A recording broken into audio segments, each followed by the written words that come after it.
गुणम् तीन भुवन में सार वीतराग विज्ञानता शिव स्वरूप शिवकार नमहु त्रियोग समारिके। ये मांगलिक ग्रंथ श्री छड़ाला जी हैं, इसके रचिता पंडित श्री दौलत राम जी हैं। आज कौन सा दिन है? याद है किसी को कि मंदिर नहीं आ रहे तो याद ही नहीं रह रही तिथियां कौन सा दिन कौन से हैं? आज कोई तिथि विशेष? आखा तीज है ना आज। आखा तीज मतलब तीज शुक्ल बैशाख शुक्ल तृतीया, आखा तीज अक्षय तृतीया। क्या हुआ था आज के दिन? आदिनाथ भगवान आदिनाथ का आहार लिया था। तो अपन छड़ाला पढ़ रहे हैं। क्या हुआ था आज के दिन? एक नव वसु एक वर्ष की तीज शुक्ल बैसाख करियो तत्व उपदेश यह लखी बुध जन की भाख। पढ़ा नहीं है अपन ने, लेकिन उन्होंने बताया था पहले दिन कि छड़ाला की रचना पंडित दौलत राम जी ने 1834 में आखा तीज के दिन की। आज ये ग्रंथ उन्होंने लिखा था, तो आज आखा तीज का दिन है। आज इस ग्रंथ की रचना हुई है और तब से लेके अभी तक ये ग्रंथ बिल्कुल बिल्कुल जिसको बोलते हैं ना कंठ का हार बना हुआ, जैसे भक्तामल लोगों को याद है वैसे ये छड़ाला बहुत से लोगों को याद है। अपन भी याद करें, अच्छा रहेगा। ठीक है, इसमें 6 ढाले हैं। 6 ढालों में 3 बातों का वर्णन है। पहली ढाल में संसारी जीवों के दुखों का वर्णन है, दूसरी ढाल में उन दुखों के मूल कारण का, और आगे की ढालों में उन दुखों से बचने के उपायों का वर्णन किया है। इसके अंतर्गत हम पढ़ रहे हैं पहली ढाल। पहली ढाल में हमने पढ़ लिया था मंगलाचरण। मंगलाचरण में कल आपको बताया था कि ये जो हमने बोला है अभी, ये भाव भासना होना चाहिए कि अब वीतराग विज्ञानता को मुझे पाना है और ये मैंने ठाना है। ये कल माता जी की पूजा पड़ी थी ना अपन ने, वीतरागता सार जगत में जब से मैंने जाना है, प्रभु पूजा से सिद्धालय को पाना मैंने ठाना है। हे भगवान, जब से मैंने वीतरागता सार है ऐसा जान लिया है, तब से प्रभु पूजा से सिद्धालय को पाना है ये मैंने ठान लिया है। अब मैंने ठान लिया है कि मैं सिद्धालय को पाऊंगा, मैं इसी वीतरागता को पाऊंगा, क्योंकि यही मुझे परम उपादेय दिख रही है। इसके अलावा संसार में सब कुछ असार है, कहीं सुख नहीं है। और ये हम सिद्ध भी कर देंगे और आते धीरे धीरे सिद्ध भी कर देंगे, इसमें कहीं सुख नहीं है। सिर्फ और सिर्फ आत्मा की ऐसी अवस्था जिसमें वीतरागता है, आत्मा की ऐसी अवस्था जिसमें विज्ञानता है, वही शिव स्वरूप यहाँ लिखा भी है, वही आनंद स्वरूप है, वही आनंदकारी है। इसके अलावा संसार में कोई सुख नहीं है। ये हमने पढ़ लिया था। अब एक काम करते हैं, जो पढ़ा था उसका थोड़ा सा, क्योंकि मुझे ऐसा लगता है कि थोड़ा सा रिवीजन करना जरूरी है जो हमने पढ़ा था। ठीक है, जल्दी ज्यादा टाइम नहीं लगाएंगे रिवीजन में, लेकिन मुझे ऐसा लग रहा है कि रिवीजन की थोड़ी जरूरत है, क्योंकि कुछ लोग पहली बार ही पढ़ रहे हैं। ठीक है, हमने पढ़ा था, बहुत जल्दी जल्दी रिवीजन करेंगे हम, ज्यादा टाइम नहीं, समय नहीं लगाएंगे हम। मेरे को ऐसा लगता है कि हमने समझा दिया था, नहीं समझ में आता तो आप पूछ लेना। ठीक है, हमने पढ़ा था भगवान किसे कहते हैं, बताओ भगवान किसे कहते हैं, जल्दी जल्दी बताना है। भगवान भगवान किसे कहते हैं? अरे बेसिक डेफिनेशन, इसलिए वो रिवीजन करवाना जरूरी था।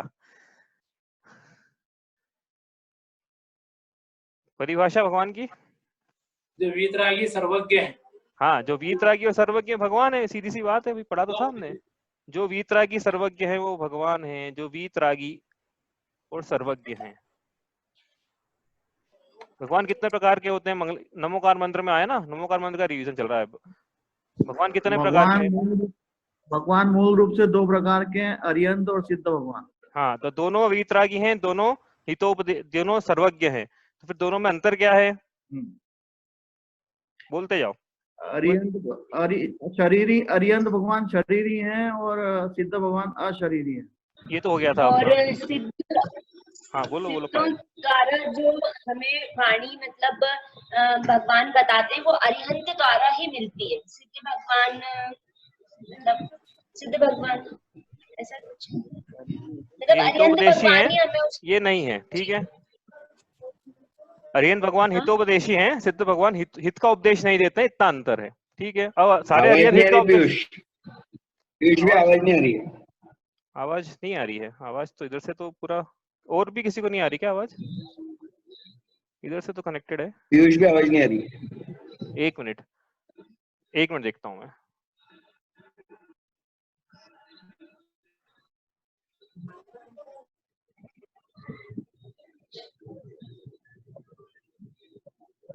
मैं देखता हूँ कनेक्शन चेंज करके, जो प्रॉब्लम है तो कनेक्शन चेंज कर लूंगा। अभी आ रही है क्या? नहीं, अब आ गई है। हाँ मैंने म्यूट करा है, अब शायद आएगी सबको, दूसरों को म्यूट कर दिया मैंने। अब नहीं आया तो बताना आप, नहीं तो कनेक्शन चेंज करूंगा मैं।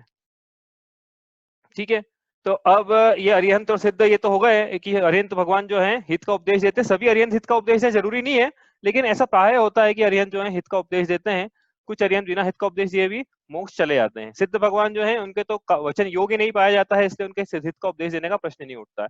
अब एक और अंतर बताना है आपको जो हमने पढ़ लिया है, तो हमने 2 अंतर पढ़े थे नवकार मंत्र में पढ़ा था तब। उसके बाद एक अंतर मंगलाचरण के थ्रू हमने पढ़ा था, वो क्या अंतर है वो बता दिया आपने, तो बहुत समझ में आएगा कि हाँ आपको समझ में आ रहा है। बताओ, बड़ा मुश्किल है थोड़ा सा बताना। मंगलाचरण में उस शब्द का उपयोग हुआ है।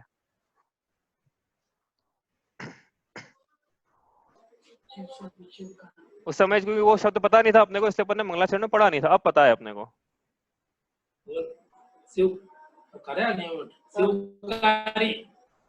शिवकार, तो ये भगवान शिवकारी है। हाँ तो ये अपन क्या ये अपन हाँ ये लिख लेते हैं स्थूल रूप से। अपन ऐसा भी कह सकते हैं कि ये शिवकारी हैं और ये स्वयं शिव स्वरूप है। ठीक है, ऐसा कह सकते हैं अपन स्थूल रूप से। तो ऐसा नहीं कि अरिहंत भगवान भी शिव स्वरूप नहीं है, वो भी शिव स्वरूप है, लेकिन एक जैसे मोक्ष को जिसने प्राप्त कर लिया है वो सिद्ध है, और जो मोक्ष का उपदेश दे रहे हैं वो शिवकारी हैं। एक तो ये हो गया। दूसरा अंतर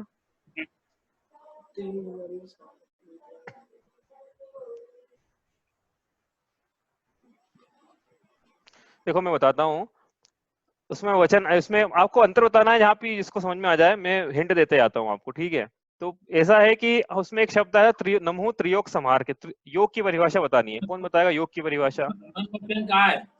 हाँ आगे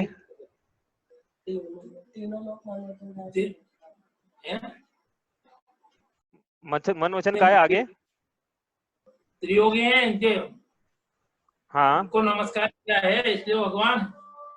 हाँ नहीं, तो इससे आपको डिफरेंस बताना है अरिहंत और सिद्ध में क्या अंतर है त्रियोग से। तो बहुत बड़ी हिंट दे दी मैंने आपको। मन वचन काय के निमित्त से आत्मा के प्रदेशों के परिस्पंदन को योग कहते हैं। ये तो योग की परिभाषा हो गई। हाँ। और इसमें तो काय जो आता है वो अरिहंत भगवान में, सिद्ध भगवान में नहीं होता है। सिद्ध भगवान में मन वचन। हाँ अच्छा, ये आप बोल रहे हो। ठीक है, और कुछ और कोई बोलना चाहता है कुछ? तो मैं बोल देता हूँ। ठीक है, ये जो है सिद्ध भगवान में काय नहीं होती, इतना तो सबको पता, क्योंकि लिख ही दिया अशरीरी। अब जब भी काय नहीं होती है तो वचन कैसे होंगे? क्योंकि काय के लिए, क्योंकि वचन के लिए काया जरूरी है।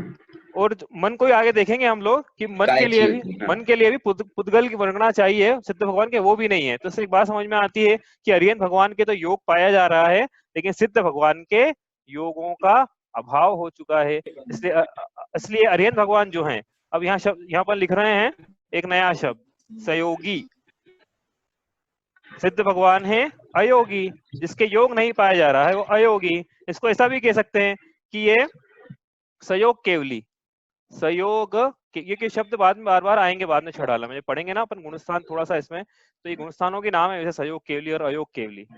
समझ में आ रहा है? ये केवली का मतलब क्या होता है? जिसमें केवल ज्ञान। हाँ बोलो बोलो बोलो। तो फिर अपन को सिद्ध भगवान मतलब क्या बताते हैं? फिर सिद्ध भगवान से अपन को क्या नहीं बताया? हाँ, सिद्ध भगवान मुख से मोक्ष का उपदेश नहीं दे रहे हैं। इसका मतलब ये नहीं कि उपदेश ही नहीं दे रहे हैं, उनकी तो अवस्था ही बता रही है कि यही अवस्था जो है उपादेय है, योग्य है। वो हित का उपदेश मुंह से नहीं दे रहे हैं, लेकिन आवाज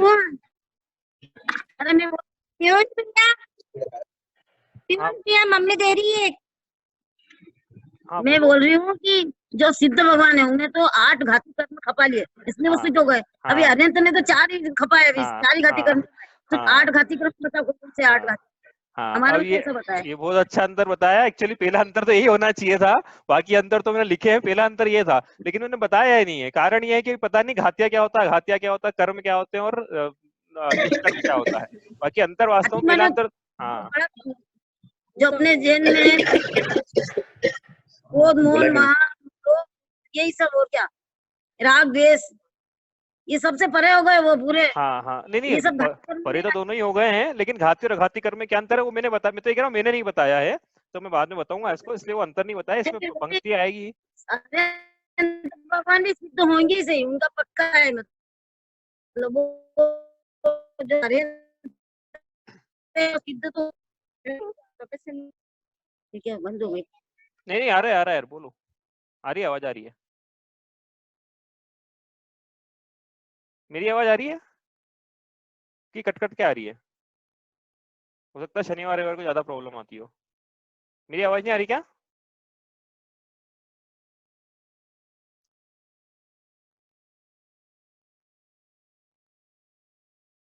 मेरी आवाज आ रही है? हेलो, बीच में कट गई शायद। हाँ आ गई। हाँ हाँ हाँ आंटी जी, एक्चुअली मैं आपको बताता हूँ, देखो मैं आपको बता रहा हूँ, आपकी बात सही थी कि हमने बताया नहीं है कि पहला अंतर तो ये होना चाहिए कि अरिहंत भगवान जो है वो चार कर्मों का नाश किया है और सिद्ध भगवान ने 8 कर्मों का नाश किया है। लेकिन अभी कर्म क्या होते हैं, घातिया क्या होते हैं, अघातिया क्या होते हैं, मैंने बताया नहीं है। इसलिए आगे जब इसमें पंक्ति आएगी ना, देखो छड़ाले की पंक्ति में सुनाता हूँ आपको, उसमें लिखा है ये जो आप बता रहे हो कि सकल निकल द्वेविद परमात्म तिन में घाती निवारी श्री अरहंत सकल परमात्म लोका लोक निहारी। फिर ज्ञान शरीरी त्रिविध कर्म मल वर्जित सिद्ध महंता, कर्म मल वर्जित, जो आप बोल रहे हो कर्म मल वर्जित सिद्ध महंता तेहे निकल अमल परमात्म होगे शर्म अनंता। ये इसकी इसमें छड़ाला में आएगी परिभाषा, जब आएगी तब करेंगे। अभी तो ये था प्रश्न कि हमने जो पढ़ा उसमें से बताना था, बाकी ये ठीक है आपका उत्तर। ठीक है, तो ये अंतर होता है अरिहंत और सिद्ध में। ठीक है, अब ये अंतर आ गया समझ में ना, ये सहयोगी और अयोगी, ये बताना ये था एक्चुअली कि अरिहंत भगवान जो है सहयोगी हैं, सहयोग केवली हैं, उनके योग पाया जा रहा है, मन वचन काय के निमित्त से आत्मा के प्रदेशों में परिस्पंदन पाया जा रहा है। सिद्ध भगवान अयोगी हैं, अयोग केवली हैं, उनके मन वचन काय के निमित्त से आत्मा के प्रदेशों में परिस्पंदन नहीं पाया जा रहा है, क्योंकि उनके मन वचन काय है ही नहीं। इसलिए उनमें जो निमित्त, क्योंकि प्रदेशों के आत्मा के प्रदेशों में कंपन है, उसके लिए निमित्त चाहिए, तो निमित्त भी नहीं है। तो जो निमित्त ही नहीं है, निमित्त का अभाव है, तो जो जिसका निमित्त जिसमें कारण बना था उस कार्य का भी अब अभाव हो गया है, इसलिए वो अब अयोग केवली हो गए हैं। हाँ बोलो। मन वचन काय भैया अरिहंत भगवान क्या है? सहयोग केवली, ए? सहयोग के लिखा ना नीचे, सहयोग केवली दिख रही है सहयोग स्क्रीन? सहयोग केवली। ये स्क्रीन अच्छा, नहीं नहीं दिख रही दिख रही आपको? स्क्रीन। ओहो नहीं, स्क्रीन नहीं दिख रही। ओहो एक सेकेंड। सहयोग तो फिर अच्छा वो आपने बता दिया, मुझे पता नहीं पड़ रहा था, ये स्क्रीन है दिखा तो। सहयोग केवली है, ठीक है। हाँ अरिहंत ठीक है, तो ये ऊपर से दिखा देता हूँ मैं आपको। भगवान जो वीतरागी और सर्वज्ञ हैं, दो प्रकार के हैं, एक अरिहंत एक सिद्ध। अरिहंत और सिद्ध में क्या अंतर है कि दोनों वीतरागी सर्वज्ञ तो है, लेकिन अरिहंत शरीरी है, सिद्ध अशरीरी है। अरिहंत भगवान हित का उपदेश देते हैं प्राय, सिद्ध भगवान हित का उपदेश मुख से तो नहीं देते हैं। अरिहंत भगवान शिवकारी क्योंकि वो शिव का उपदेश देते हैं, सिद्ध भगवान तो स्वयं ही मोक्ष स्वरूप है। अरिहंत भगवान सहयोग केवली है, सहयोगी हैं क्योंकि मन वचन उनमें योग पाया जाता है। सिद्ध भगवान जो है अयोगी है, अयोग केवली क्योंकि उनमें योगों का पूरा अभाव हो चुका है। ये अंतर है, और आगे और अंतर देखेंगे धीरे धीरे, जैसे आगे बढ़ते जाएंगे, बिल्डअप करते जाएंगे, वैसे अंतर वो देखते चले जाएंगे। अब ये तो हो गया था। अब आचार्य उपाध्याय साधु, इनका वर्णन हमने किया था, आपको थोड़ा थोड़ा सा बताना है बस कि ये आचार्य कौन है, उपाध्याय कौन है, साधु कौन है। तो पहले तो हम लिखते हैं मुनि। मुनि कौन है? अब ये मुनि की परिभाषा बहुत लंबी आएगी, लेकिन हम यहाँ पे लिख रहे हैं बस जो 5 महाव्रतों को अंगीकार करते हैं, 5 महाव्रत जिन्होंने लिए हैं, प्लस जो ज्ञान ध्यान और तप में लीन है। ज्ञान ध्यान तप में जो लीन है वो मुनि है।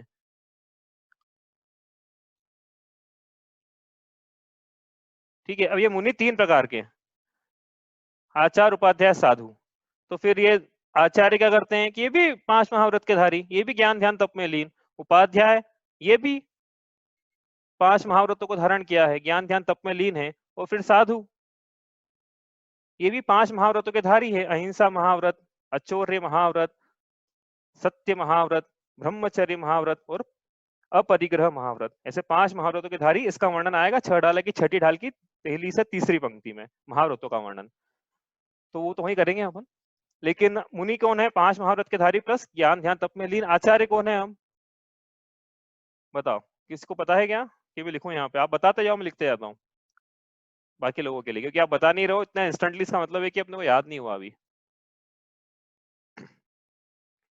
आचार्य कौन है?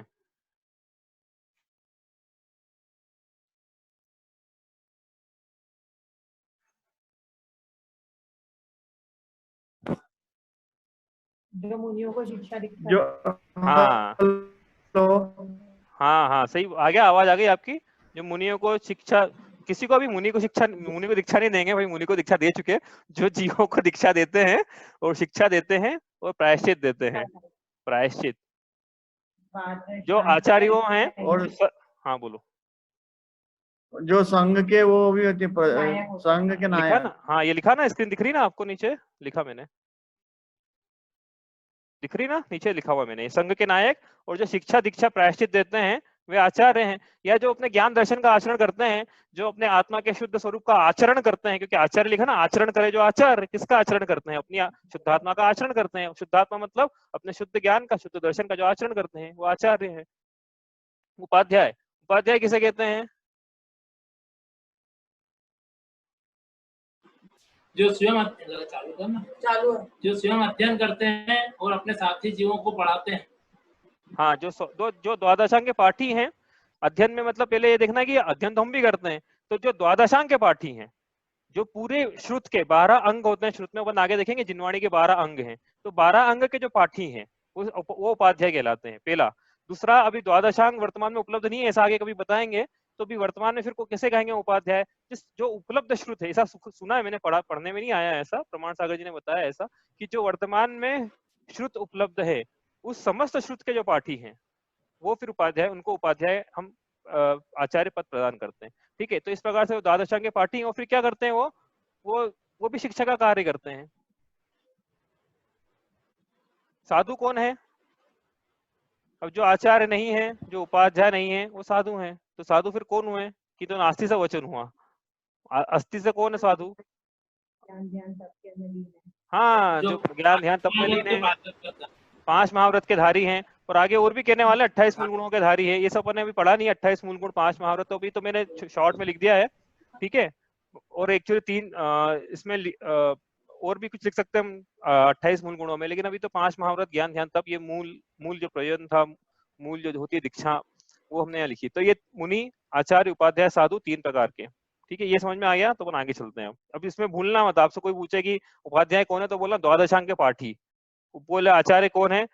जो संघ के नायक है और शिक्षा दीक्षा प्राप्त। एक एक लाइन की परिभाषा आपको याद करनी है, मैंने आपको पहले ही बोला था, एक लाइन की परिभाषा तो अपन याद करेंगे। मुनि कौन है? जो 5 महाव्रत के धारी और ज्ञान ध्यान तप में लीना। 5 महाव्रत के धारी ऐसा इसलिए बोलना पड़ रहा है क्योंकि दीक्षा लेते ना तो सभी परिग्रहों का त्याग करना पड़ता है, हिंसा का संपूर्ण त्याग। नहीं तो फिर ज्ञान ध्यान तप में तो हम बोले हम भी लीन है, गृहस्थ भी लीन है, तो नहीं, 5 महाव्रत को पहले धारण करो आप, दीक्षा लो, कहने का मतलब ये है, उसके बाद ज्ञान ध्यान तप में लीन। ठीक है, इसलिए इसका परिभाषा ऐसी बनाई है। अब इसके बाद हमने क्या पढ़ा था, बताओ? इसके बाद क्या पढ़ा, लिखा है आपने, क्या पढ़ा था? फटाफट एक एक लाइन की परिभाषा। विश्व किसे कहते हैं? अब लिखूंगा नहीं मैं, आपने मेरे को उम्मीद है कि लिखा होगा। विश्व किसे कहते हैं? जल्दी से। विश्व कहते हैं। 6 द्रव्यों के समूह को विश्व कहते हैं। 6 द्रव्यों के समूह को विश्व कहते हैं। परिभाषा याद करनी है, जो लोग पेज पलट रहे हैं वो परिभाषा याद कर, लिखा है आपने, अच्छी बात है, लेकिन परिभाषा याद करें, एक एक लाइन की परिभाषा है। विश्व किसे कहते हैं? 6 द्रव्यों के समूह को विश्व कहते हैं। द्रव्य किसे कहते हैं? गुणों के समूह को द्रव्य कहते हैं। गुणों के समूह को हाँ, बहुत बढ़िया। गुणों बहुत सभी जगह से आवाज आ गई है। द्रव्य किसे कहते हैं, ये तो समझ में आ गया, मतलब सबको द्रव्य किसे कहते हैं। अब विश्व हो गया, द्रव्य हो गया। द्रव्य होते कितने हैं? 6 द्रव्य होते हैं। हाँ, कौन कौन से? जीव, उद्गल, धर्म, अधर्म, आकाश, काल। ठीक है, ठीक है। हाँ, अभी नहीं, एक मिनट, मैं, आप म्यूट कर ले अपना माइक, जो पूछे वही बताए, नहीं तो बड़ा डिस्टर्बेंस होगा क्लास में। और अपन वैसे भी ऑनलाइन पढ़ रहे हैं, तो इसमें एक ही व्यक्ति बोलेगा तो ज्यादा अच्छा रहेगा, नहीं तो वो आवाज कटेगी। तो विश्व, द्रव्य, द्रव्यों के भेद। अब इसमें हमने द्रव्य की परिभाषा पढ़ी थी कि गुणों के समूह को द्रव्य कहते हैं, लेकिन गुण क्या होते हैं ये पढ़ा नहीं था, इसके उदाहरण देखे थे। चलो भाई, अब मैं एक से पूछता हूँ, वो बताएगा। हाँ जी बताओ, गुणों के उदाहरण बताना है आपको। गुण कौन कौन से? आपको परिभाषा नहीं बता रही, परिभाषा तो पता ही नहीं है अभी, लेकिन किन किन चीजों को आप गुण बोलते हो? गुण से आप क्या समझते हो? एक आध दो एग्जाम्पल। हाँ बोलो, आइए आवाज वापस बोलो। ज्ञान, दर्शन, सुख और वीर्य। हाँ, और इसके अलावा गुण होते हैं क्या? यही 4 होते हैं? ये जीव के होते हैं। पुद्गल हाँ। के तो रस, गंध, वर्ण, स्पर्श गुण होते हैं। हाँ, बहुत बढ़िया, बहुत बढ़िया। और इसके अलावा? और उसमें था ना, सब में ही थे ना। धर्म द्रव्य में क्या गुण है, अधर्म द्रव्य में क्या है, आकाश द्रव्य में क्या गुण है, काल द्रव्य में क्या गुण है। पुद्गल जाते हैं वो धर्म है। हाँ, गुणों का नाम, गुण का नाम बताना है, कार्य नहीं बताना है धर्म द्रव्य का। गुण, गुण धर्म द्रव्य में कौन सा गुण है, नहीं पढ़ा अपन ने। चलो मैं बताता हूँ, मैं बता देता हूँ। आपने लिखा होगा, आप उसको लिख लेना, नहीं लिखा है तो। गति हेतुत्व। हाँ, धर्म द्रव्य में गति हेतुत्व, अधर्म द्रव्य में स्थिति हेतुत्व, आकाश द्रव्य में आकाश में अवगाहन हेतुत्व, काल द्रव्य में का परिणमन हेतुत्व। इन सब का मतलब हमने ज्यादा विस्तार से नहीं पढ़ा है, लेकिन अभी तो आप जीव और पुद्गल, यही अपने को तो ये बाकी के जो चार पढ़े ना अपना, धर्म अधर्म आकाश काल, ये तो अपने को लोक पढ़ना था इसलिए पढ़ा है, नहीं तो अभी तो दो से अपना काम चल रहा है पहली ढाल में, जीव और पुद्गल। जीव, अभी आपने बोला था कि पुद्गल जो होता है रस रस गंध वर्ण और स्पर्श पाया जाता है। ऐसे नहीं याद रखना है, इसको याद रखना है स्पर्श रस गंध वर्ण पाया जाता है। क्यों इसे याद रखना है, कारण बताता हूँ मैं आपको। देखो आज नया कुछ सीखे, कारण बताता हूँ ऐसे क्यों याद रखना है आप। कि एक्चुअली क्या है, जब इंद्रियां पढ़ेंगे ना तो ये समझ में आएगा कि जीव को जो इंद्रियां हैं वो किस क्रम में मिलती है। मतलब एक इंद्रिय जीव है, ऐसा जीव जिसकी एक ही इंद्रिया पाई जाती है, एक ही सेंसर पाया जाता है। तो वो इंद्रिय कौन सी होगी पता है आपको, वो की स्पर्शन इंद्रिय। स्पर्शन इंद्रिय मतलब जिससे हम छू सकते हैं, छू कर अनुभव कर सकते हैं कि हाँ ये पदार्थ है, छू कर निर्णय करते हैं, वो स्पर्शन इंद्रिय। तो एक ही जीव है, एक ही इंद्रिय वाला जीव है, तो उसको स्पर्शन इंद्रिय पाई जाएगी। ऐसा नहीं होगा कि एक इंद्रिय जीव है तो चलो इसको हम आंख दे देते हैं, इसको हम कान दे देते हैं, ऐसा नहीं। एक इंद्रिय है तो उसका शरीर पाया जा रहा है, और शरीर चूंकि स्पर्शन इंद्रिय है इसलिए उसके स्पर्शन इंद्रिय पाई जाती है।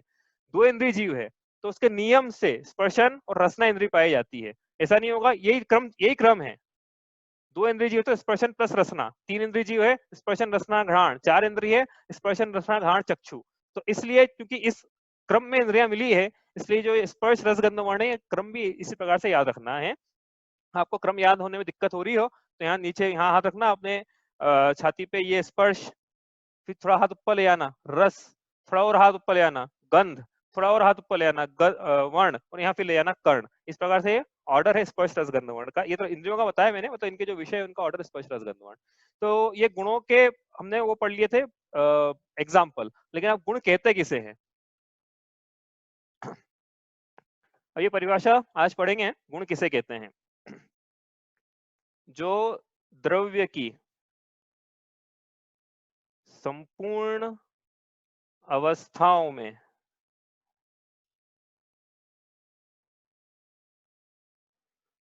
संपूर्ण पर्यायों में रहता है उसे गुण कहते हैं। एक लाइन की परिभाषा है, जो द्रव्य की संपूर्ण अवस्थाओं में संपूर्ण पर्यायों में रहता है उसे गुण कहते हैं। और उस दिन तो परिभाषा ये बताई थी, क्या बताई थी कि गुण किसे कहते हैं, तो हमने बताया कि जिससे मिलकर द्रव्य बना होता है उसे गुण कहते हैं। तो क्योंकि द्रव्य की परिभाषा ये थी ना कि द्रव्य किसे कहते हैं, गुणों के समूह को द्रव्य कहते हैं, तो गुण किसे कहते हैं, जिससे मिलकर द्रव्य बना होता है। तो ये रिकर्सिव मीन होता है, रिकर्सिव लॉजिक हो गया थोड़ा सा, तो इसको स्ट्रेट करा थोड़ा सा कि जो द्रव्य के संपूर्ण अवस्थाओं में संपूर्ण पर्यायों में रहता है उसे गुण कहते हैं। अब इसमें दो चीजें हैं, संपूर्ण अवस्थाओं में नहीं आएगा, संपूर्ण भागों में आएगा एक्चुअली, क्योंकि अवस्था का मतलब पर्याय हो ही चुका है। संपूर्ण भागों में, अवस्थाओं की जगह आप भागों कर दो, इसको भागों में रहता है, संपूर्ण भागों में संपूर्ण पर्यायों में रहता है उसे हम गुण कहते हैं। अब क्या है इसका मतलब कि द्रव्य जो है गुण से मिलकर बना हुआ है। तो इसमें एग्जांपल से समझेंगे, वापस से जल्दी समझ में आएगा। जैसे आत्मा है, मैं हूँ, जीव है, तो जीव ज्ञान से मिलकर बना है। तो इसका मतलब ये नहीं है कि ज्ञान जो है वो यहाँ पाया जा रहा है बस, बाकी कहीं ज्ञान नहीं पाया जा रहा शरीर में, ऐसा बिल्कुल मत समझना।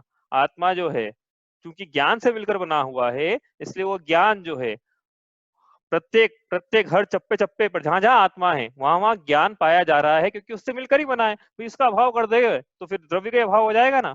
तो इसलिए आत्मा जो है प्रत्येक उसका अंग, उसका शास्त्रीय शब्द इसका है प्रदेश, उसका प्रत्येक प्रदेश जो है वो ज्ञान से मिलकर बना है, दर्शन से मिलकर बना है, सुख से मिलकर बना है, वीर्य से मिलकर बना है। और आगे और देखेंगे कि चार गुण पढ़े थे हमने, ज्ञान दर्शन सुख वीर्य, ये आत्मा के इसमें आगे आएगी चैतन्य मूर्ति है। आत्मा चैतन्य मूर्ति, चप्पे चप्पे चप्पे पर ज्ञान दर्शन पाया जा रहा है। इसलिए समझ समझना कि हम सिर्फ यहाँ से जान रहे हैं या हम सिर्फ चक्षुओं से जानते हैं, हम सिर्फ नहीं जानता आत्मा है, और आत्मा संपूर्ण प्रदेशों से जानता है, संपूर्ण द्रव्य से जानता है। इसलिए गुण जो है वो संपूर्ण भागों में पाया जाता है। ऐसा नहीं कि सिर्फ हाथ में पाया जाएगा, सर में पाया जाएगा, ऐसा नहीं।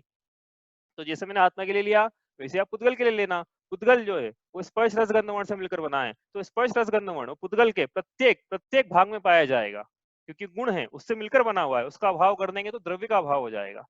इसलिए जो द्रव्य के संपूर्ण भागों में, ये हो गया, इसका अर्थ ये हुआ। ठीक है, जो समझाया उसका क्या समझाया अभी, किसका अर्थ समझा रहे थे, संपूर्ण भागों का, जो संपूर्ण भागों में पाया जाता है, ये हो गया इतना, संपूर्ण भागों का अर्थ समझ में आ गया। किसी को भी प्रश्न है, संपूर्ण भागों में जो द्रव्य की संपूर्ण भागों में पाया जाता है, जिससे मिलकर द्रव्य बना है, उससे मिलकर बना हुआ है तो उसके भागों में पाया जाएगा ना भाई, जो इससे मिलकर बना होता है वो तो उसके बिना उसका अस्तित्व कैसे होगा। अब दूसरा शब्द है संपूर्ण पर्यायों में पाया जाता है, तो पर्याय मतलब क्या होता है, पहले पर्याय समझ लें फिर समझ में आएगा, क्योंकि ये पर्याय शब्द है ना, बार बार मैं बोल रहा हूँ और मैं ऐसा बोल रहा हूँ कि ये समझा नहीं है, तो आज समझ लेते हैं इसको, ताकि फिर मैं भी बोलूंगा तो भी निश्चिंत हो जाऊंगा। पर्याय 3 शब्द चलते हैं जैनागम में, आपने सुना होगा कभी, द्रव्य गुण पर्याय, द्रव्य गुण और पर्याय, ये तीनों चीज अपन आज पढ़ते हैं थोड़ा थोड़ा सा। पर्याय किसे कहते हैं, गुणों के परिणमन को पर्याय कहते हैं। एक लाइन की परिभाषा है, आप लिख लो लेकिन याद जरूर करना, गुणों के परिणमन को पर्याय कहते हैं। अब ये परिणमन क्या होता है, अब एक्चुअली एक परिभाषा पढ़ते तो एक नया शब्द आता है, उसको समझने के लिए अगली परिभाषा पढ़नी पड़ती है, उसको पढ़ते तो एक नया शब्द आ गया। अब इसमें अपन पढ़ रहे थे द्रव्य, उसमें आ गया गुण, गुण को पढ़ा तो उसमें नया शब्द आ गया पर्याय, पर्याय पढ़ते तो उसमें नया शब्द आ गया परिणमन। तो परिणमन, आवाज आ रही है ना, हाँ ठीक है। चलो अब परिणमन क्या होता है, परिणमन मतलब क्या होता है, देखो सामान्य भाषा में समझें इसको, तो ट्रांसफॉर्मेशन, एक चीज का दूसरी चीज में बदलाव या उस रूप हो जाना, ट्रांसफॉर्म हो जाना, उसको परिणमन कहते हैं। या एक परिभाषा इसकी ये भी है कि अवस्था को परिणमन कहते हैं, अवस्था रूप हो जाना उसको, क्योंकि परिणाम को अवस्था कहते हैं, तो उस अवस्था रूप हो जाना उसको परिणमन कहते हैं। ठीक है, तो ये अपन आगे समझेंगे, लेकिन अभी तो आप ये समझ लो कि अवस्था गुणों के आप ये, अच्छा चलो आप ये याद कर लो, हमने भी बचपन में ऐसे याद की थी, ये टाइम आउट हो गया तो वापस लॉगिन कर लेना, हमने भी इसको ऐसे याद किया था, बाद में परिणमन शब्द तो बाद में समझ में आया, बचपन में जो सिखाया था तो ऐसे याद किया था।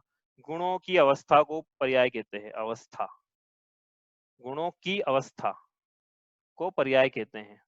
ठीक है, ये ऊपर से वाले थोड़ा लग रहा है कि परिणाम समझ में नहीं आ रहा है, तो आप ये याद कर लो, गुणों की अवस्था को पर्याय कहते हैं। अवस्था क्या, तो ये एग्जांपल समझ लेंगे बहुत जल्दी आ जाएगी समझ में। जैसे क्या बताया था, पुद्गल से समझते हैं अपन, पुद्गल द्रव्य है जिसमें स्पर्श रस गंध वर्ण पाया जाता है, तो वर्ण पाया जाता है, वर्ण क्या है, गुण है। अब इस गुण की अवस्था को हम कह रहे हैं पर्याय है। ठीक है, तो ये कुर्ता पुद्गल है, पौद्गलिक है, इसमें स्पर्श रस गंध वर्ण पाया जा रहा है, वर्ण पाया जा रहा है, कौन सा वर्ण पाया जा रहा है, श्वेत वर्ण पाया जा रहा है। तो ये श्वेत क्या है, ये श्वेत जो है वर्ण, ये उस वर्ण की अवस्था है, तो ये पर्याय है इसके, ये कुर्ते की पर्याय, वर्ण की अपेक्षा हम कहेंगे सफेद है। ये समझ में आया। फिर गुणों की अवस्था, वर्ण तो जो है गुण है, लेकिन जो भी गुण होता है उसकी कुछ अवस्था होती है। जैसे ये वर्ण नाम का ये कुर्ता था ना, कुर्ता पौद्गलिक था, पौद्गलिक में इसमें स्पर्श रस गंध वर्ण और भी बहुत सारे अनंत गुण हैं, लेकिन ये वर्ण जो है, वर्ण मतलब कलर, तो कौन सा कलर है, व्हाइट कलर है, सफेद कलर है, श्वेत है, तो ये श्वेत जो है उस गुण की अवस्था है, तो उस गुण की अवस्था को हम कहेंगे पर्याय। उस मतलब आप ये समझ में आ रहा है, गुणों की अवस्था को पर्याय कहते हैं। तो गुण जो है वो इस रूप से श्वेत रूप से है, इसलिए गुणों की अवस्था, गुणों की पर्याय, मतलब ये जो कुर्ता है इसका वर्ण श्वेत है, इसलिए ये श्वेत पर्याय है। समझ में आया ये पर्याय गुण, आप तो ये याद है ना गुणों की अवस्था, बस ये याद रखोगे तो आसान रहेगा समझना। समझ में आया, गुणों की अवस्था को पर्याय कहते हैं। नहीं आया समझ में तो वापस सुनो, भगवान में ज्ञान नाम का गुण है, मुझ में भी ज्ञान नाम का गुण है, लेकिन भगवान के गुणों की अवस्था जो है, मतलब भगवान में अनंत ज्ञान पाया जा रहा है, तो उनका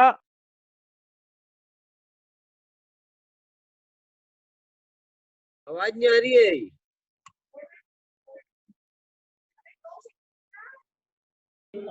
आवाज नहीं आ रही है। हाँ बस ठीक है, 1 मिनट को आएगी।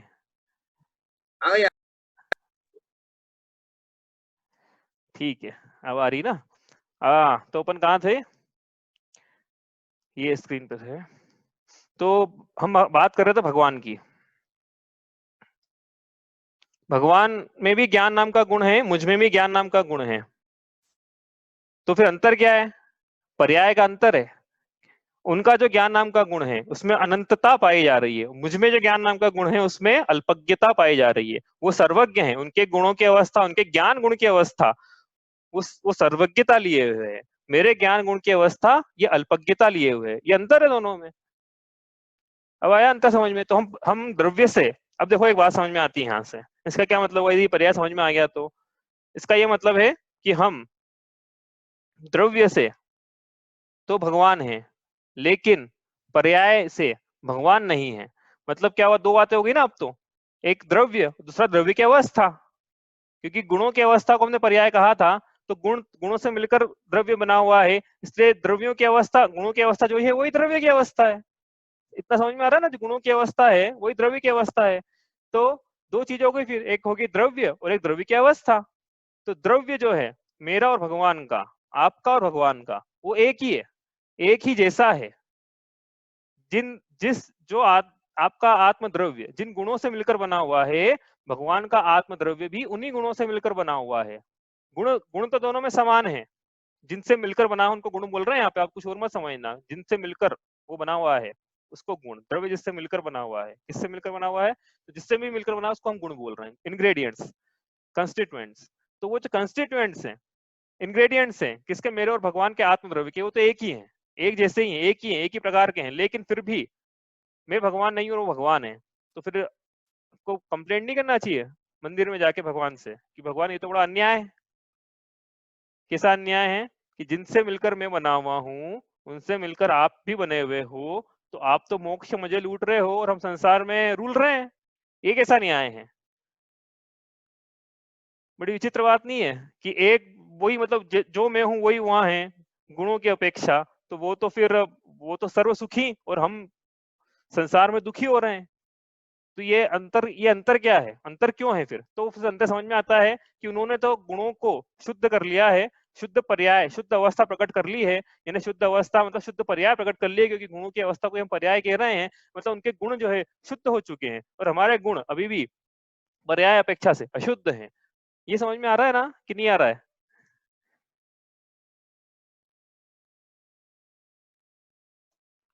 बताओ, कोई प्रश्न है किसी का? तो प्रश्न पूछो आप, तो आपको समझ में आएगा कि क्या समझ में नहीं आया। प्रश्न कीजिए भाई। इधर स्क्रीन में दिख रही आवाज भी नहीं आ रही है। अच्छा, तेरी आवाज तो आ रही है मुझे। कनेक्शन चेंज करता हूँ मैं, 1 मिनट।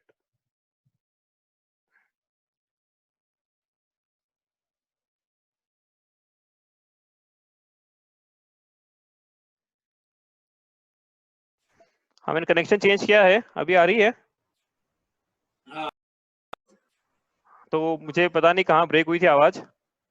बाकी मैं वापस समझाऊं, आप बोले तो। देखो, अपन क्या समझ रहे थे शॉर्ट में बहुत, मुझ में भगवान में क्या अंतर है। हम समझ रहे थे एक्चुअली पर्याय समझ रहे थे हम, तो हम सीधे भगवान पे, हमारी बात भगवान तक चली गई। क्या? कि मैं द्रव्य हूँ, आत्मद्रव्य, जीव द्रव्य, भगवान भी जीव द्रव्य हैं। तो फिर हम दोनों में अंतर क्या है? मैं भी गुणों से मिलकर, जिन गुणों से मिलकर मैं बना हुआ हूँ, भगवान भी उन्हीं गुणों से मिलकर बने हुए हैं। मैं ज्ञान दर्शन सुख वीर्य से मिलकर बना हुआ हूँ, भगवान भी ज्ञान दर्शन सुख वीर्य से मिलकर बने हुए हैं। तो फिर मुझ में भगवान में अंतर क्या है? भगवान के जो गुण है, उन गुणों की जो अवस्था है वो अवस्था शुद्ध है।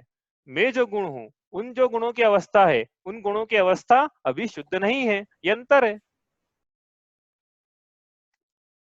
तो इसका मतलब क्या हुआ कि भगवान ने अपनी पर्याय में शुद्धता प्रकट कर ली है, हमने अपनी पर्याय में भी शुद्धता प्रकट नहीं की है। तो हम भी अपनी पर्याय में यदि शुद्धता प्रकट करेंगे तो हम भी भगवान बनेंगे। जिन ने जो कपड़ा है उस कपड़े में से मेल हटाया है तो उनका कपड़ा शुद्ध हो चुका है। तो ये जो कपड़ा, ये हमारा जो कपड़ा है, इसमें से हम भी कपड़ा मेल हटाएंगे तो हमारा कपड़ा भी शुद्ध हो जाएगा। वैसे ही भगवान ने अपने आत्मा में से कलंक जो है, राग है, ये हटा दिया है, निष्कलंक हो गए हैं। तो उन्होंने शुद्धता प्रकट कर ली है, उनके गुण शुद्ध हो गए हैं, उनकी पर्याय शुद्ध हो चुकी है, उनका द्रव्य शुद्ध हो चुका है। यदि हम भी करेंगे तो हमारा भी शुद्ध होगा। तो ये पर्याय, हमको तो पर्याय समझना था, गुणों की अवस्था को पर्याय कहते हैं। तो हमने भगवान और हम में अंतर भी देख लिया कि हम में क्या अंतर है। समझ में आया? ये पर्याय समझ में आया कि नहीं आया?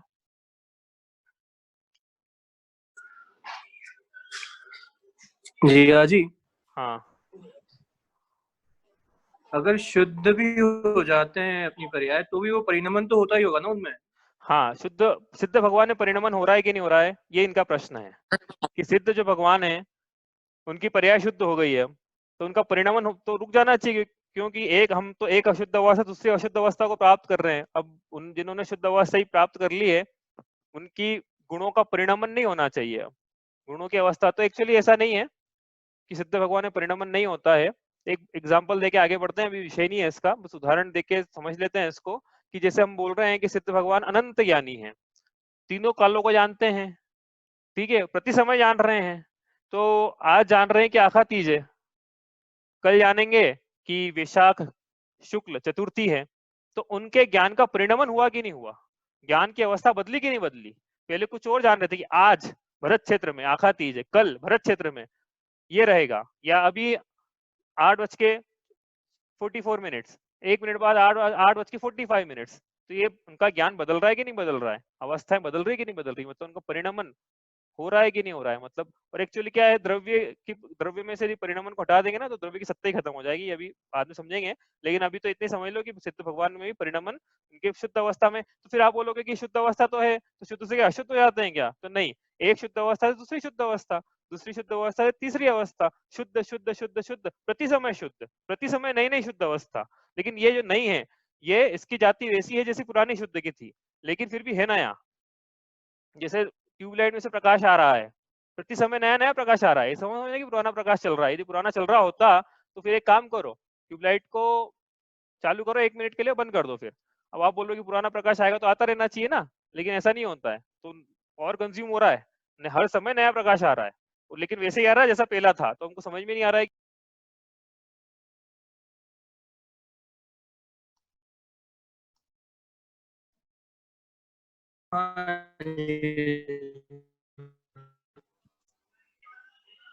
ठीक है, आगे चलते हैं हम। तो ये हमने पढ़ लिया था, तो हम क्या पढ़ रहे थे वैसे, गुण गुण किसे कहते हैं ये पढ़ रहे थे। तो गुण में शब्द आया था कि जो द्रव्य की संपूर्ण अवस्थाओं में, संपूर्ण पर्यायों में पाया जाता है, जो संपूर्ण भागों में और संपूर्ण पर्यायों में पाया जाता है उसे हम गुण कहते हैं। तो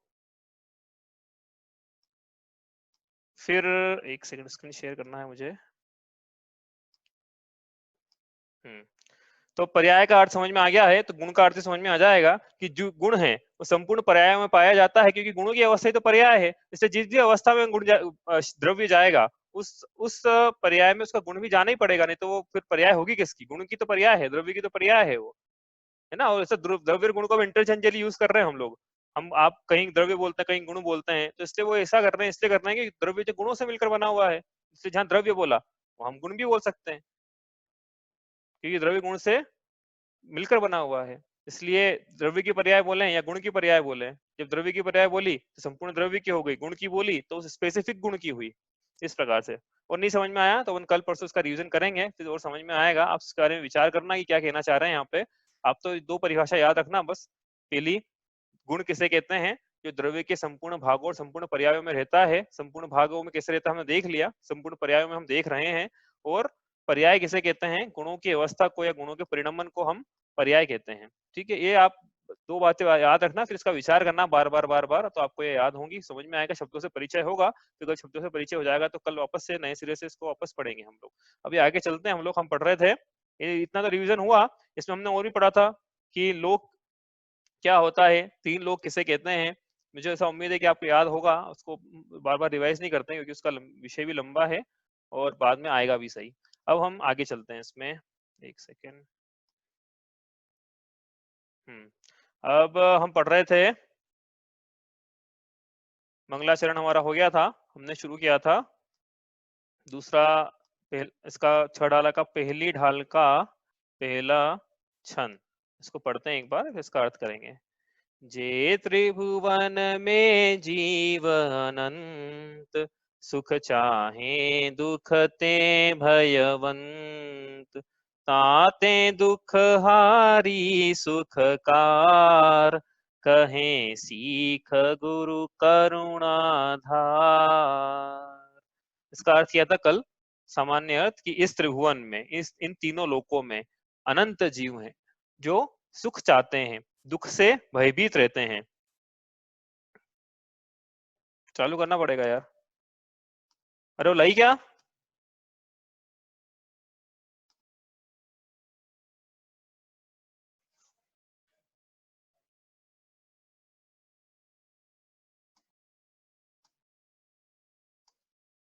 और डिस्टर्बेंस हो रहा है आज। रुक दे हॉटस्पॉट चालू है ना। हाँ आवाज आ रही है क्या? आवाज आ रही है? हाँ ये लाइट चली जाती है यहाँ पे कभी कभी, अब आइए गायब हो गई। डिस्टर्बेंस हो रहा है, लाइट चली। तो हम पढ़ रहे थे पहला छंद। दिख रही है स्क्रीन, दिख रही है?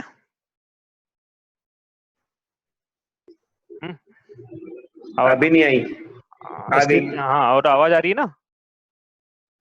आवाज तो क्लियर है? ठीक है चलो। ये त्रिभुवन में अनंत जीव हैं जो सुख चाहते हैं, दुखों से भयभीत रहते हैं। इसलिए क्या कि दुखों को हरने वाली और सुखों को करने वाली सीख अत्यंत करुणा धारण करके दे रहे हैं। इसलिए हे जीव ऐसी सीख को आप सुनो। ये यहाँ पे इसकी प्रस्तावना है छड़ाला की, कि पूरी छड़ाला में सीख देंगे आपको, वो सीख को आपको सुनना है और अमल में लाना है। क्या अर्थ किया था इसका कि इस त्रिभुवन में, ये तो त्रिभुवन है मतलब 3 लोक है। इसमें जो इस शब्द से हमने देखा था कि ये वास्तविक है, ये रियल है, कोई माया नहीं है। जो हम दुखों को उठा रहे हैं वास्तविक है, जो सिद्ध भगवान है वो वास्तविक है, कोई माया नहीं है, किसी का प्रपंच नहीं है।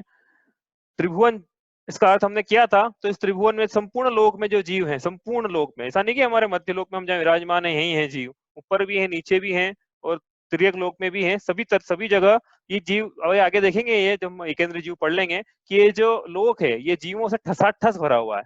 ठसाठस मतलब एक भी स्थान ऐसा नहीं है इस लोक में जहाँ पे जीव नहीं पाए जाते हो। तो पूरे त्रिभुवन में, इसलिए लिखा पूरे त्रिभुवन में। अच्छा लोक के बाहर जीव है क्या? तो हमने ये रिवीजन है कि लोक के बाहर जीव हो सकते हैं क्या कि नहीं हो सकते। क्यों नहीं हो सकते? क्योंकि धर्मास्तिकाय का अभाव नहीं, धर्मास्तिकाय का अभाव है। जहां जहां धर्म होता है, धर्म द्रव्य, हाँ द्रव्य की बात करें, जहाँ धर्म द्रव्य है, जहां जहां अधर्म द्रव्य है, वहीं तक जीव हो सकते हैं, वहीं जीव जा सकते हैं, वहीं ठहर सकते हैं। लोक के बाहर धर्म अधर्म का अभाव है, इसलिए वहां नहीं है। त्रिभुवन लिखा है यहाँ पे, विश्व नहीं लिखा, 3 लोक लिखे हैं। पूरा विश्व के पूरे विश्व में अलोकाकाश भी आ जाता। ठीक है, इसलिए इस त्रिभुवन में क्या है जी। अच्छा ये त्रिभुवन के बाद मे लगाया है। मे का क्या अर्थ है यहाँ पे? तो अपन पहली बार पढ़ रहे हैं ना छंद, तो मे का अर्थ भी कर लेते हैं, आगे नहीं करेंगे हर जगह, यहाँ आया यहाँ कर लेते हैं। त्रिभुवन में अब ये आपने पढ़ा होगा ना संस्कृत में, तो विभक्तियां होती है, तो उसमें 7वीं जो विभक्ति है वो अधिकरण है। अधिकरण विभक्ति में आता है मे कॉमा पर। मतलब क्या? अब त्रिभुवन में जीव ऐसा लिखा हुआ है तो अधिकरण विभक्ति लगाई है, उसका जीव लिखा है तो जीव का अधिकरण त्रिभुवन है, ऐसा कह रहे हैं यहाँ पे। इसका अर्थ निकलेगा ग्रामर से कि जीव का अधिकरण, अधिकरण का मतलब होता है आधार। तो जीव किसके आधार से है? जीव त्रिभुवन के आधार से है। आप सूत्र जी पढ़ोगे ना तत्वार्थ सूत्र में, तो उसमें एक सूत्र आता है 6ठे नंबर का पहले अध्याय का, निर्देश स्वामित्व साधना अधिकरण स्थिति विधानतः। तो उसमें अधिकरण शब्द आया है, तो उसमें बतलाया है एक एक को लगाया है निर्देश से। मतलब इसमें सूत्र का मतलब ये था कि इन 6 चीजों से हम वस्तुओं को समझते हैं। तो उसमें एक शब्द आया अधिकरण करके, उसमें समझाया फिर कि अधिकरण से हम जीव को कैसे समझें। तो उन्होंने लिखा, उन्होंने सभी क्या बताया था, मैं तो जीव का बता रहा हूँ। उन्होंने फिर ये लिखा कि अधिकरण का अर्थ जीव में ऐसा लगाना है कि 3 लोक के आधार से जीव है, 3 लोक में जीव है, जीव का आधार 3 लोक हैं। ये बहिरंग अधिकरण हुआ, अंतरंग अधिकरण। दो प्रकार के अधिकरण करें कि जीव जो है उसका आधार लोक है, पहला अधिकरण, लेकिन ये बहिरंग कारण है। अंतरंग कारण देखेंगे आप, दूसरा कारण। तो आप ये देखेंगे कि जीव का आधार कौन है? जीव का आधार स्वयं जीव है, जीव अपने आधार से है। तो दो प्रकार की बातें हो गई। अधिकरण क्या है?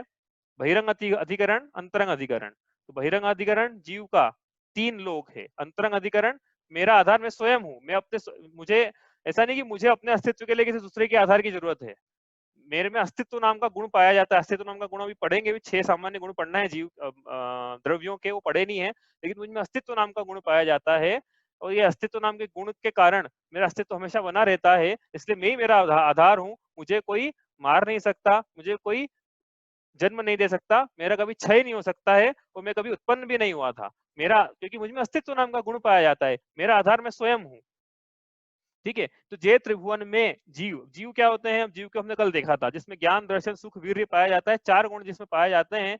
इसके अलावा अच्छा कल जो है ना 2 बार अनंत शब्द आए थे, तो कुछ लोगों को हो सकता है कंफ्यूजन हो गया हो कि 2 बार यहाँ पे भी अनंत बोल रहे हैं, यहाँ पे भी अनंत बोल रहे हैं, तो ये ऐसा क्यों हो रहा है? तो एक बार मैं वापस इसको देख लेते हैं कि इसका क्या इसका मतलब था, नहीं तो ये रह जाएगा, अपन आगे चले जाएंगे। ठीक है, जल्दी से इसको एक बार रिवाइज कर लेते हैं कि जीव जो है उसमें ज्ञान, दर्शन, सुख, वीर्य पाया जाता है, ऐसा हमने कल बताया था। जीव जो है उसमें ज्ञान, दर्शन, सुख, वीर्य, दर्शन, सुख, वीर्य पाया जाता है। फिर जब भगवान की बात करी थी, तो अब बोलेंगे कि भगवान में ये भी गुण पाए जाते हैं, लेकिन भगवान में इन गुणों की जो अवस्था है, पर्याय जो है, वो अनंत अनंत रूप से पाई जाती है, इसलिए पर्याय की अपेक्षा से कथन करेंगे। अब क्या है, को जिन आगम में हम द्रव्य बोले, गुण बोले, पर्याय बोले, सब एक ही बात हो जाएगी। विवक्षा पे डिपेंड करता है कि वक्ता कहना क्या चाहता है, इसलिए हम गुण बोले और गुण ऐसा बोले कि अनंत है, कहाँ समझ लेना कि पर्याय की बात चल रही है। ठीक है, तो भगवान में अनंत ज्ञान पाया जा रहा है।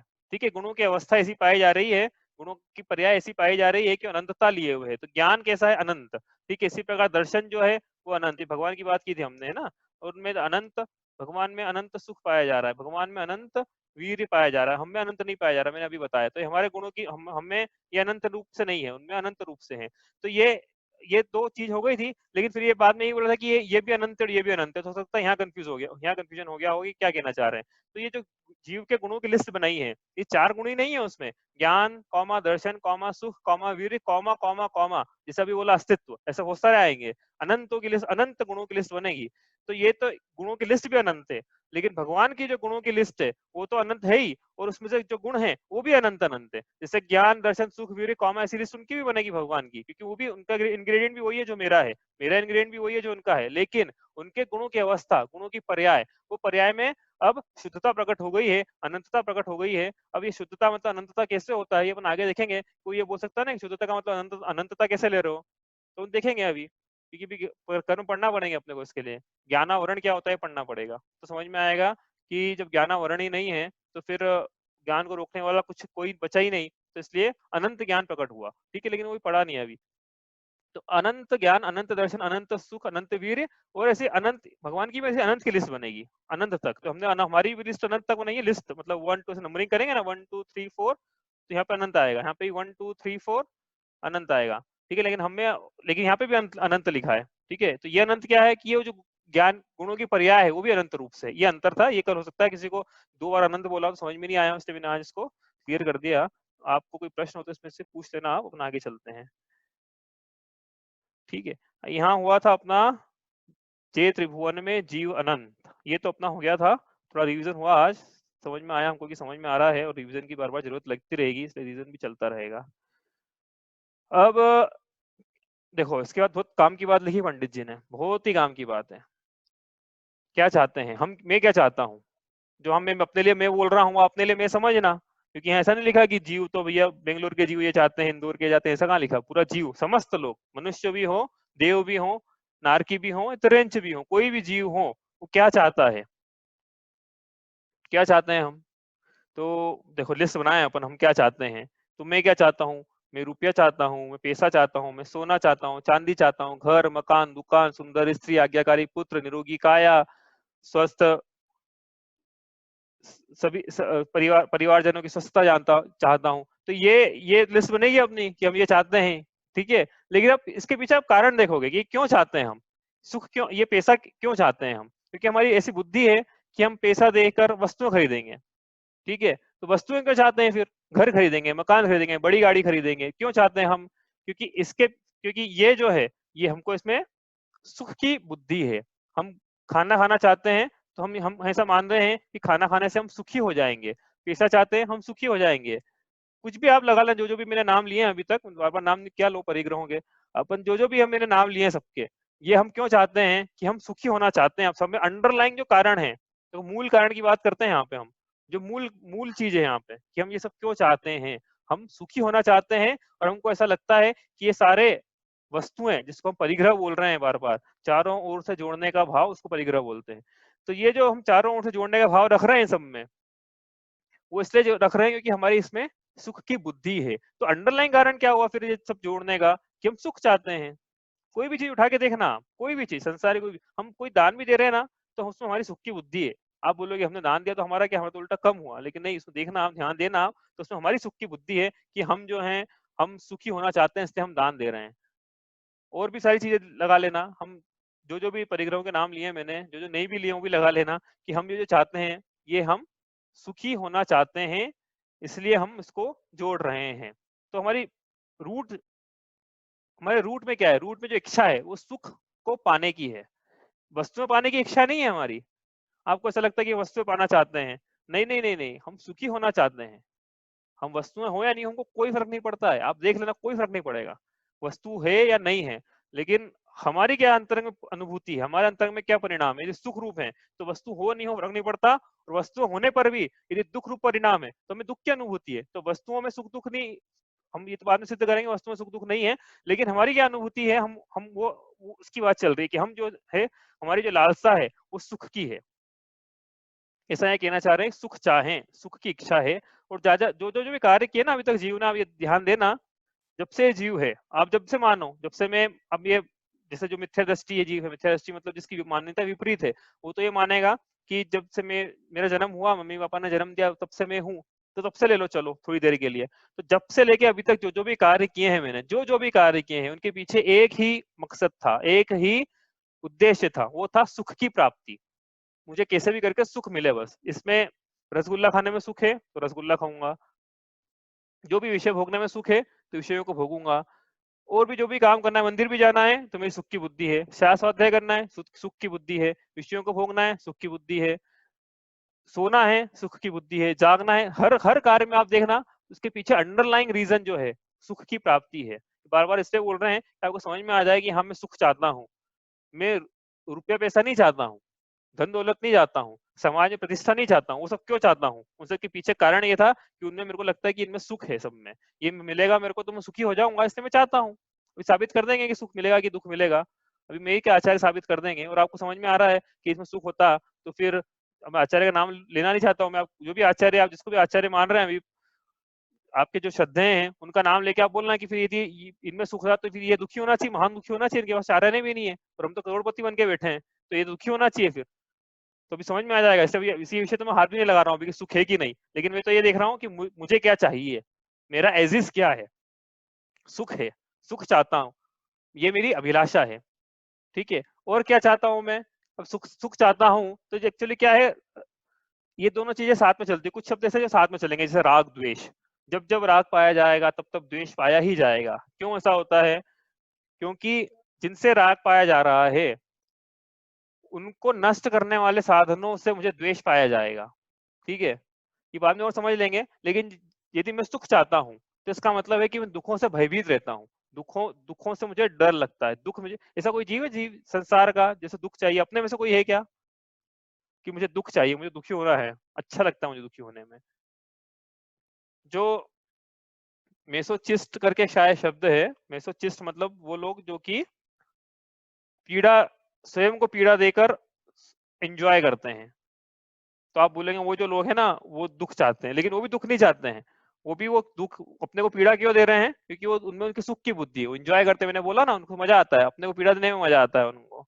तो ये सुख की बुद्धि है, हम दुखों से हमेशा भयभीत रहते हैं। दुखों को जीव संसार कोई भी जीव दुख नहीं चाहता भाई, वो भले ही वो चींटी भी जो होती है ना,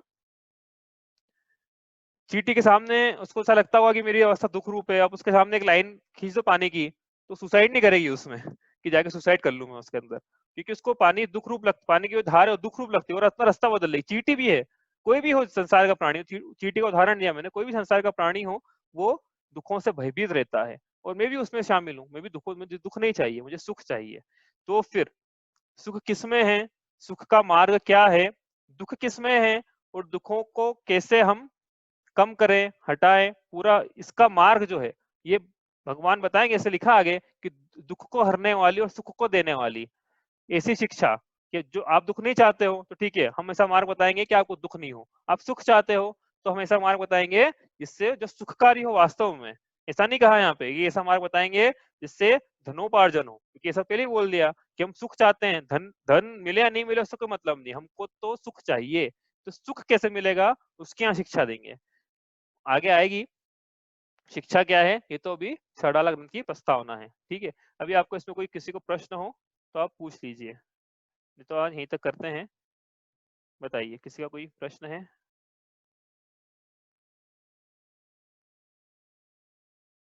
विकास को कुछ पूछना है? नहीं, ठीक है, फिर आज यहीं तक करते हैं।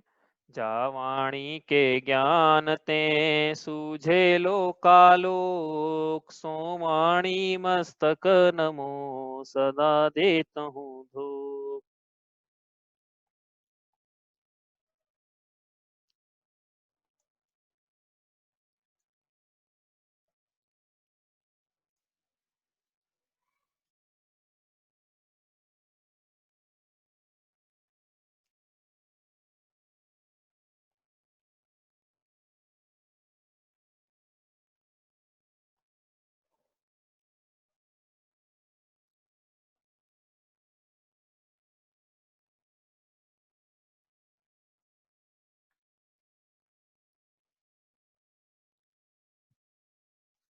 जय जिनेन्द्र। जय जिनेन्द्र। जय जिनेन्द्र।